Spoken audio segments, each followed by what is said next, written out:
Cek 1, 2, 3. Selamat datang di konten Memahami Anno. Di episode perdana ini, kita bakal membahas dan meluruskan pemahaman kita mengenai kejadian atau peristiwa penting yang menjadi benang merah di cerita Evangelion, yaitu Impact. Untuk penjelasan singkatnya, Impact adalah sebuah kejadian tak terduga yang melibatkan benih kehidupan beserta keturunannya yang akan kita bahas secara perlahan-lahan. Dalam series Neon Genesis Evangelion, terdapat peristiwa First Impact, Second Impact, dan Third Impact. Nah, di part pertama ini, kita bakal fokus membahas tuntas First Impact. Mulai dari apa itu First Impact, kenapa bisa terjadi, kapan, dan bagaimana kronologinya.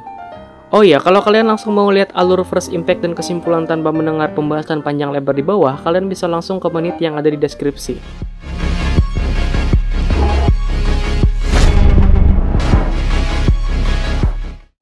Pertama-tama, sebelum ke inti pembahasan, mari kita simak dahulu teori terbentuknya bulan yang sudah diteliti para ilmuwan, filsuf, dan seniman di sepanjang sejarah secara real.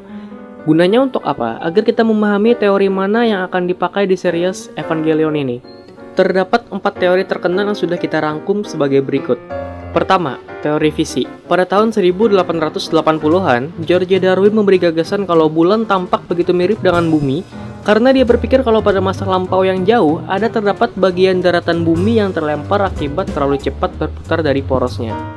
Inti dari teori visi ini adalah membayangkan bahwa mungkin Samudra Pasifik merupakan tempat di mana dataran bumi akan terlempar keluar dan menjadi bulan seperti sekarang. Namun, ketika batuan bulan dianalisis dan mulai dilakukan perbandingan, teori ini menjadi omong kosong belaka. Sebab komposisi yang berada di batuan bulan berbeda dengan batuan yang ada di Samudra Pasifik. Singkatnya, Samudra Pasifik terlalu mudah untuk menjadi sumber bulan.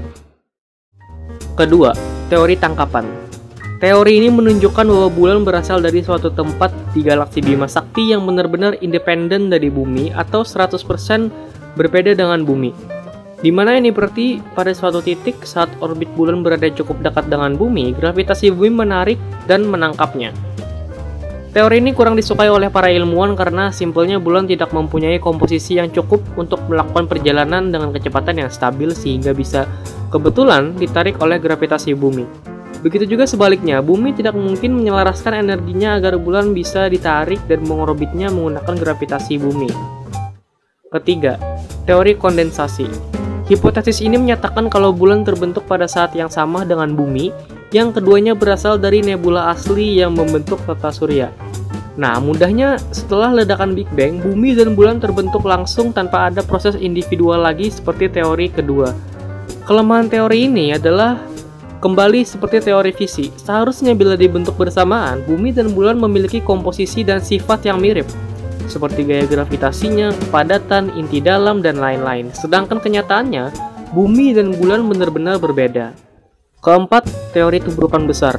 Teori inilah yang diakui oleh dunia kita sekarang, bahwa ada objek seukuran Mars menabrak bumi yang masih sangat muda dan dalam proses pembentukan sekitar 4,5 miliar tahun lalu.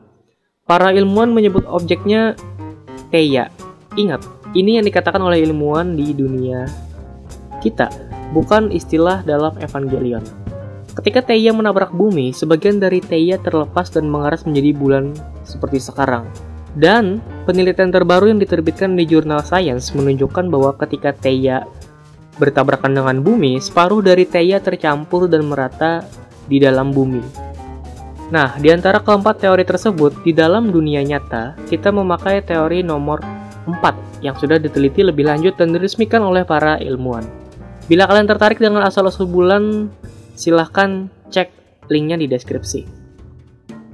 Sekarang kita memasuki dunia Evangelion. Teori manakah yang dipakai di cerita ini?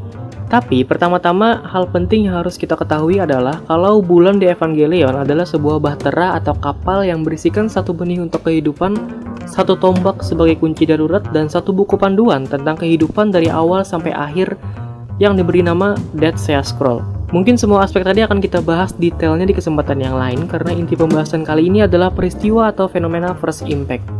Hal kedua yang harus kita ingat adalah asal dari kapal pemberi kehidupan atau singkatnya bulan di versi Evangelion. Mereka berasal dari suatu entitas atau ras bernama First Ancestor Race atau ras leluhur pertama. Mereka menebarkan 7 benih kehidupan ke seluruh galaksi untuk memperpanjang umur ras mereka. Alasannya karena mereka takut kalau suatu saat ras mereka mengalami kepunahan massal. Nah, salah satu benih yang ditebar First Ancestor Race adalah Adam yang berada di bulan putih dan menduduki bumi serta mengorbit planet bumi.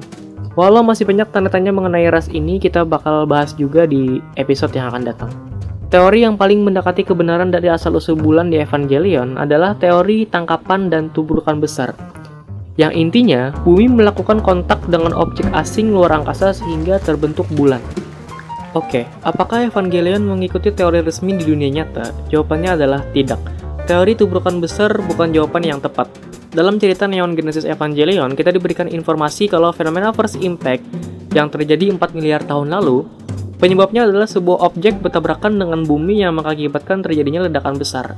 Para ilmuwan di sana menyebut objeknya sebagai meteor. Apakah itu asal-usul bulan? Tidak. Karena bulan putih atau Adam sudah mendiami bumi sejak sebelum 4 miliar tahun lalu. Lantas, apa yang menabrak bumi di hari First Impact? Jawabannya adalah satu benih lain dari 7 benih yang sudah tersebar, yaitu Lilith, bersama bulan hitamnya. Hal ini merupakan sebuah kecelakaan tak terduga karena syarat benih kehidupan di sebuah planet yang telah ditetapkan oleh First Ancestor Race atau ras yang kami sebut sebelumnya tadi, adalah di satu planet diharuskan hanya ada satu benih kehidupan, tidak boleh lebih. Jadi menurut panduan di Dead Sea Scroll, salah satu dari benih harus dikunci menggunakan tombak yang telah disediakan. Namun sayangnya, akibat kecelakaan tadi, tombak yang dibawa Lilith terlempar entah kemana. Sehingga Adamlah yang harus menusuk dirinya menggunakan tombak Longinus, dan itulah akhir dari fenomena First Impact. Dan juga, dari sinilah awal mula manusia tercipta di bumi. Karena beberapa kali disebutkan di Evangelion kalau manusia adalah anak Lilith yang dibekali buah pengetahuan atau Fruit of Knowledge.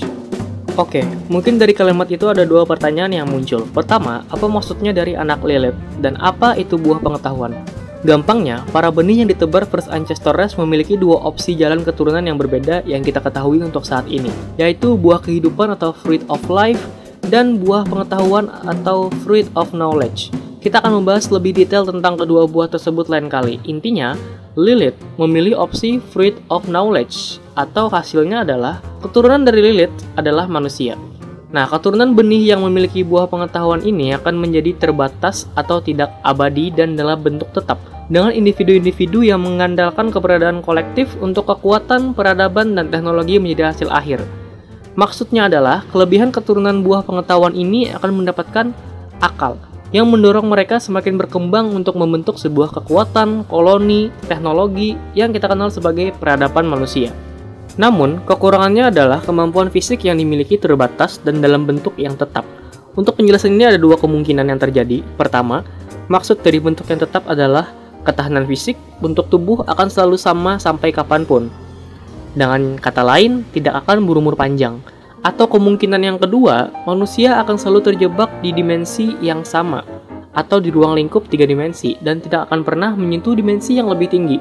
Kalau kita melihat teori ruang dan waktu, manusia bisa berjalan dari titik A ke titik B, dan juga bisa kembali dari titik B ke titik A. Itulah yang disebut sebagai perpindahan ruang 3 dimensi, dengan waktu yang terus maju. Tapi apakah bisa manusia beralih ke waktu jauh di masa depan, atau mundur ke masa lampau? Jawabannya adalah tidak. Karena waktu mengambil peran di dimensi yang lebih tinggi, yaitu 4 dimensi, atau sebutan lainnya adalah 3 point plus space. Kalau kalian tertarik dengan permasalahan ruang dan waktu serta keberadaan dimensi ini, bisa melihat dalam ilmu kosmologi dan mekanika kuantum.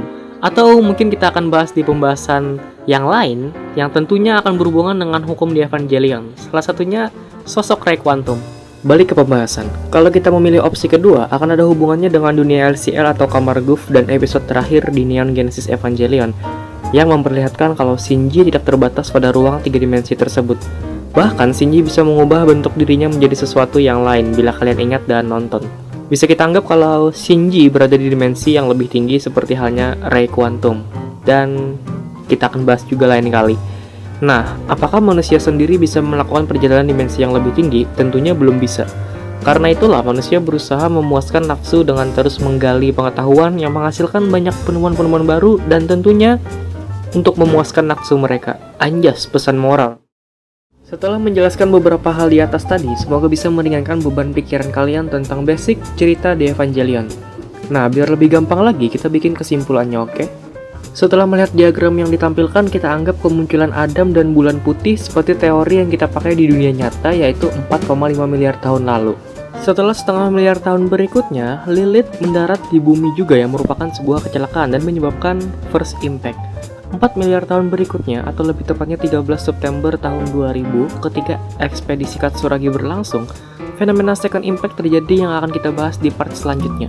Kemudian 15 tahun berikutnya, disinilah awal mula cerita series Evangelion atau episode 1 Neon Genesis Evangelion atau chapter 1 manganya atau awal Scan Rebuild. Semua berawal dari titik yang sama, yaitu 4,5 miliar tahun setelah kedatangan Adam di bumi.